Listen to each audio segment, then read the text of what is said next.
Good evening and Jai Jagat.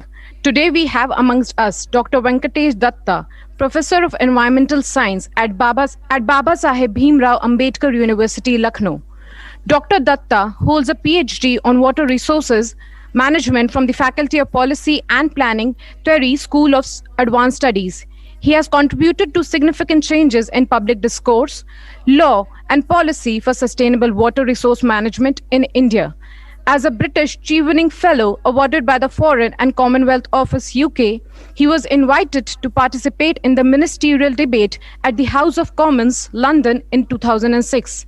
His areas of expertise are environmental flow assessment, river restoration, environmental management and environmental impact assessment, land use planning, zoning regulations, master plans, environmental valuations, CVM, and choice modeling. We welcome you, sir, to the Students' Climate Change Summit. Thank you so much, Tulika, for such a nice introduction. I welcome you all in this gathering. Indeed, climate change is the biggest threat to humanity. There is no unified and united response against threats to climate change globally. And we are on the threshold of a frightening era. We call it the era of Anthropocene. The biggest threat on the climate system is by human beings, even more than the natural forcing functions. What are the costs to humanity? There is a big cost. And when we try to capture the indicators of development, we generally do by measuring the gross domestic production, or what we call the GDP. But GDP is not an indicator of ecological well-being. It is a false sense of promise.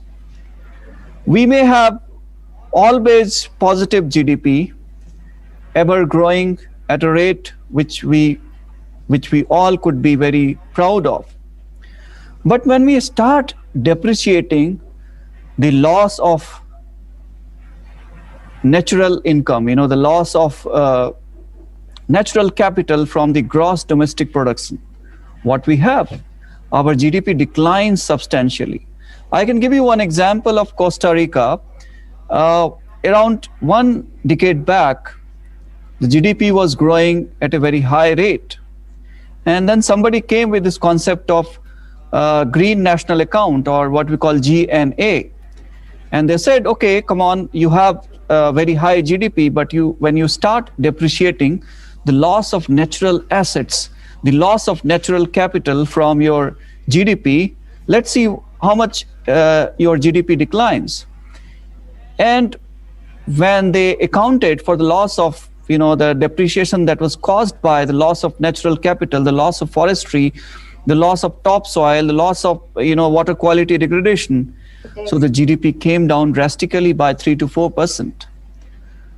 So these are the unbridled the cost of unbridled economic growth, the huge growth-driven economic paradigm, which is rooted in national interest, the interest of growth.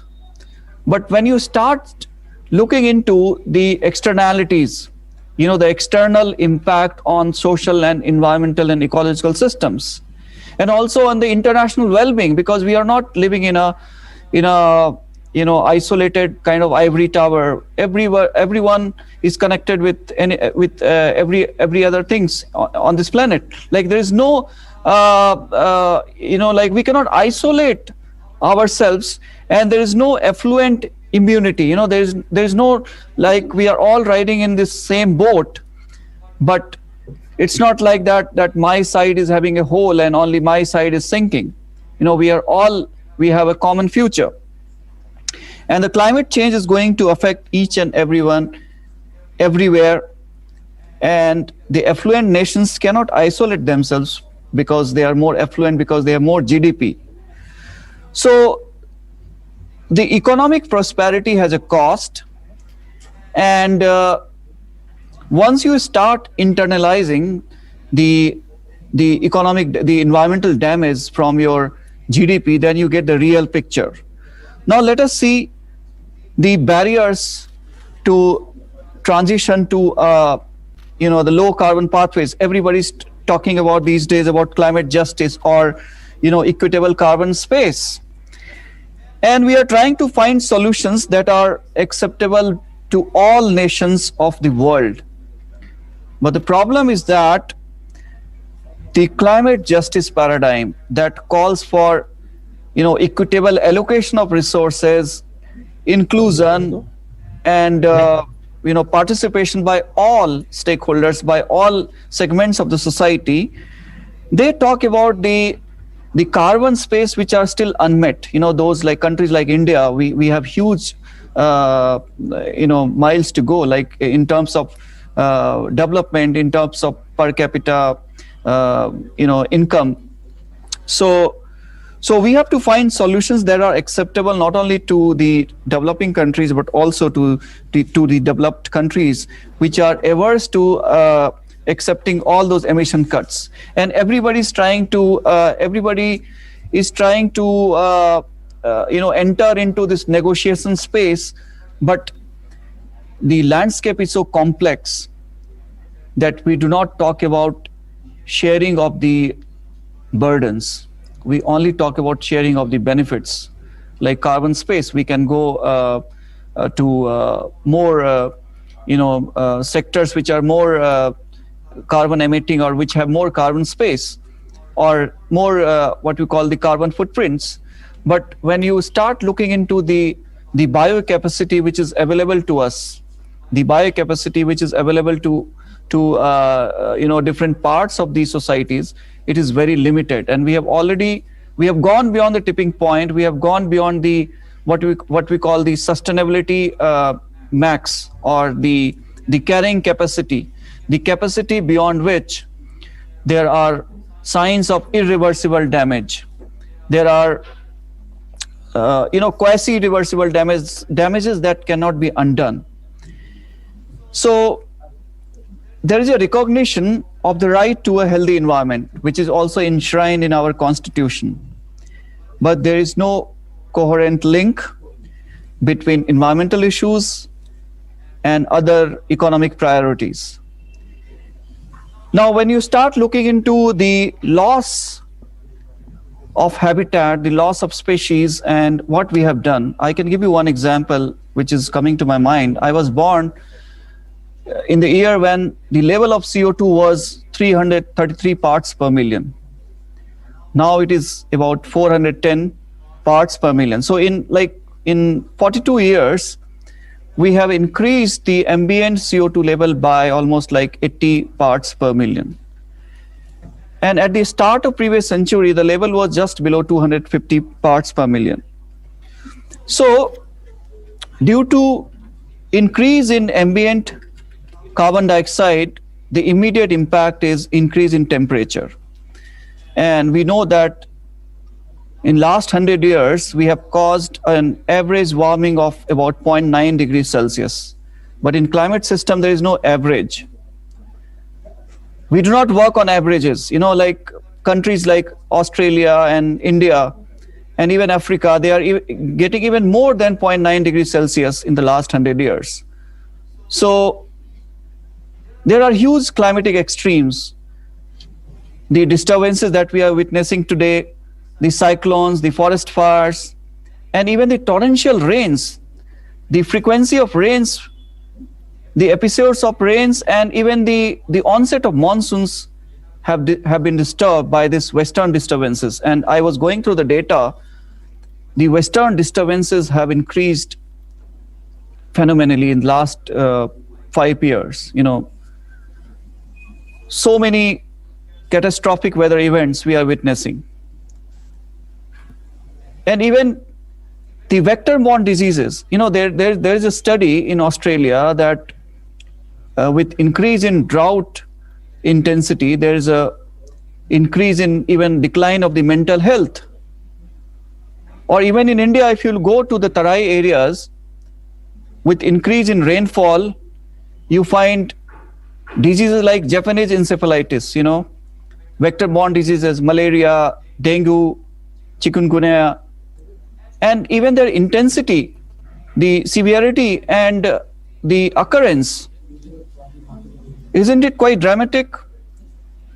But still, there are many people who are climate deniers. They do not accept that climate is changing. They think that it's all natural. But let me tell you, the level of CO2 was even far more in the Cambrian era, almost like 500 million years back. But now we are in Anthropocene. The sea level has gone up by almost like 8 inches in last 100 years. You may think that it's a very small increase in sea level, but imagine what will happen to the freshwater delta. We have world's biggest freshwater delta in Sundarban areas, the greater Bengal fan, the alluvial fan, which was made by the rivers like Ganga and Brahmaputra. But because of increase in sea level, all the saline water is coming to mangroves, to the freshwater ecosystem. And we have lost almost 36% of mangroves in last 2 decades only. If you see the global biodiversity, we have lost 52% of the species in last 50 years. Habitats after habitats have been degraded. Biomes have been disturbed.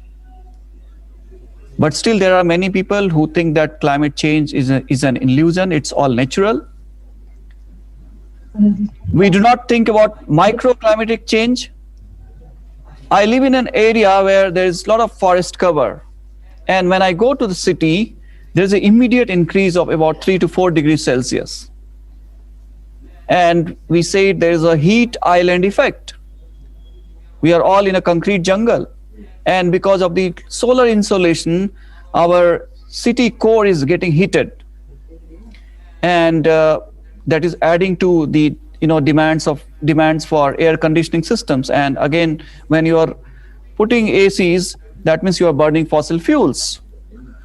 So there is so much of a stress on the ecosystem, and the damages are quite irreversible. In 2006, we almost needed 1.6 Earth. That is more than what the planet could provide. And most of the warming that she was talking about in the past 40 years, it took place in recent times. The number of heat waves have increased, and there are people who are dying from heat waves in Australia and in India, which was not seen before.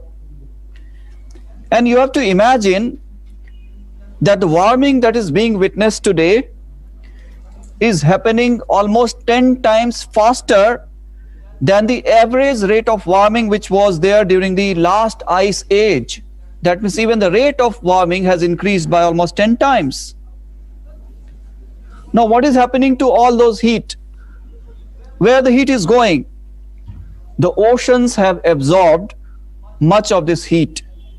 If you see the top 700 meters, which is about 2,300 feet, the top 700 meter of the ocean is showing the most warming. That is, it has warmed by almost like 0.4 degrees Celsius. You may think that it is just a small increase in the temperature of the ocean system. But imagine what happens when we get slight increase in our body temperature. We get fever and we have to take rest. Now, with this warming, even the ice cover, we are losing. The Greenland ice cover, the Antarctic ice sheets, and they have decreased in mass. If you see the satellite picture, NASA has GRACE satellite picture. We take Sentinel, we have Landsat, we take a lot of satellite pictures, and even the third pole that we call the Himalayan glaciers, they are melting very fast. And because of this rapid melting, there could be immediate increase in runoff in our rivers. And we may think that the flow has increased, but what will happen after 30 years? Slowly and slowly you lose all the ice mass, and the glaciers will retreat, and there will not be enough snow melt into our rivers, and rivers have to depend upon the monsoons and even the groundwater, because groundwater would also flow as base flow into our river systems. Even the satellite pictures, they have revealed that the amount of spring snow over northern hemisphere has decreased substantially in last 5 decades. So I've already told you that we are witnessing increasing number of intense rainfall events in Asia, flash floods. We have a lot of western disturbances, especially last year starting January 2020, before lockdown until the end of the lockdown. We had so many of western disturbances, and many cyclones were there. Now, don't think that only rainfall is increasing. With climate change, there is also rapid land use, land cover change that is causing the desertification or the drought intensification. And it is estimated that by 2030, drought frequency over most of Australia may increase by up to 20%, which is quite huge. In the entire Murray-Darling Basin and the entire Australia is already facing consecutive droughts. But imagine India, what is happening in Bundelkhand. If you go to this part of Uttar Pradesh, we are having continuous droughts, consecutive droughts for so many years. It's only last 2 years that we had good rain, but 10 years of continuous consecutive drought that may spell doom on the local livelihoods and ecological security. And I always call that when you increase your carbon footprint more than nature's biocapacity, you will increase the debt on our ecology, what we call the ecological dead weight loss. And somebody has to pay for it.